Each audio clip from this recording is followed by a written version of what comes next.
segment of the show for today. The guest is the president of Tennessee State University, Dr. Johnson, and we're talking about the Tennessee State University and the national education agenda.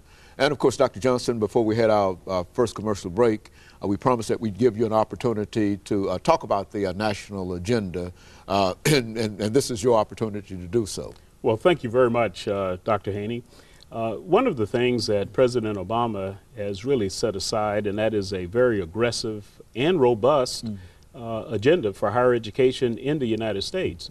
As a matter of fact, when he looked at the competitiveness of the United States vis-a-vis the rest of the world, he noticed that we'd lost our position in terms of college completers, that is at the 2-year and the 4-year level. And so his agenda is to make sure that we take over the world position by the year 2012. And to do that, he's going to need a lot of cooperation, not only at the K-12 level, but also in higher education, both at the community college and at the 4-year institutions. And so this agenda then will focus not just on in terms of getting people into the pipeline, but it changes that focus to how we get them out of the pipeline. In other words, graduation rates. Good. So for higher education institutions to really concentrate on that, we've got to ensure that these students can persist. We've got to ensure that they are retained and that they actually come out of the pipeline really ready for the workforce. And when you stop and think about the national strategies to do that, it's quite simple. We've got to align our educational system. So the first strategy is educational system alignment. And I want to bring in some of the tools that even the state of Tennessee is using, and Tennessee State University has been involved in that. The governor set aside a Tennessee Alignment Committee made up of higher education leaders, business leaders, etc. And they are attempting to ensure that the funding formulas are changed so that we focus upon the right things, meaning graduation rates, retention rates of our students, and secondly, that we're ensuring that the students are prepared once we receive them in college. And so the Tennessee Diploma Project was instituted to do just that, to make sure that we are receiving students from the K-12 area that are college ready. Now that lessens our workload. Once you get a student that's well prepared, you have to spend less time in the remediation of that student.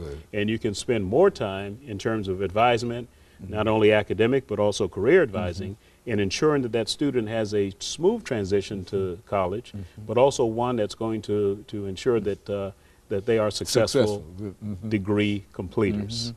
The other part of that strategy, of course, is participation. We've got to increase the level of participation of Tennesseans to attend community college and 4-year institutions. The governor used a statistic, and I mentioned that earlier, that if we take 100 ninth graders, only 19 of them will be successful at the other end. That is completing 2 years of college or from the 4-year institution. We've got to improve that. That's 20%. That's 19%, but that's something that we can't be satisfied with.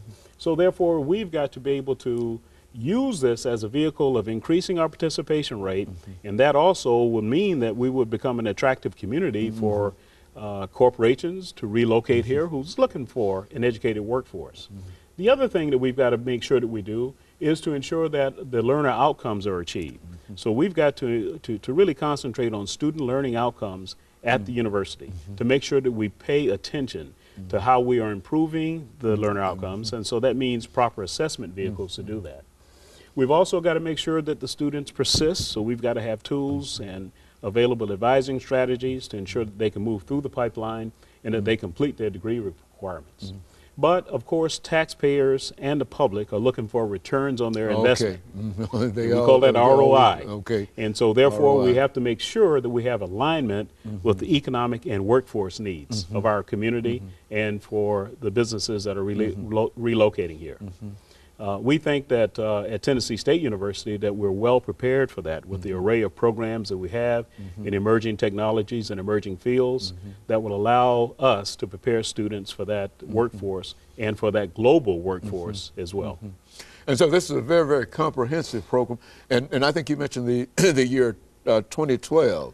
Now, 2020. I'm sorry, 2020. Right. Now, that seems to be really ambitious in terms of trying to raise us up to Well, number one, if that is a goal, does that seem to be overly ambitious? Well, it's overly ambitious, but we have not seen the amount of injections. I'm talking about financial injections from the federal level that we're seeing now, not only with the stimulus funds, but also the College Completion Act and all of those funds, the Race to the Top, are all programs designed to hone in on these strategies that I just mentioned to you. And so in a real sense, there's a lot of money that's available to educational institutions, historical black institutions, as well as other institutions. Well, that is correct, but it's all going to be competitive. Now, you take the race. Explain that. Why don't you talk about that? Well, and I think the governor, Governor Bredesen, has done a good job of laying that out to the legislature and also to the public in general about the race to the top. There are some things that are going to be required to make this state competitive for those funds. And so things that he's trying to work out now are, how do you actually evaluate in-service teachers? Do you make their, you know, how productive they are in the classroom in terms of the student test scores? Do you tie that to the evaluation process? So there are productivity measures that are going to be utilized now. If you look at it from the university level, if we're going to concentrate on graduation rates, are we tying some of the performance funding to those rates versus enrollment? That's the present system today. So you've got to make those kinds of realignments, and that's what the governor is attempting to do, so that the state will therefore be competitive. Now, one of the things that naturally makes the state of Tennessee competitive is the fact that we have the most robust data set of students that have gone through this pipeline. We know exactly how they have performed, and we know exactly what variables are included in the databases that would account for that performance.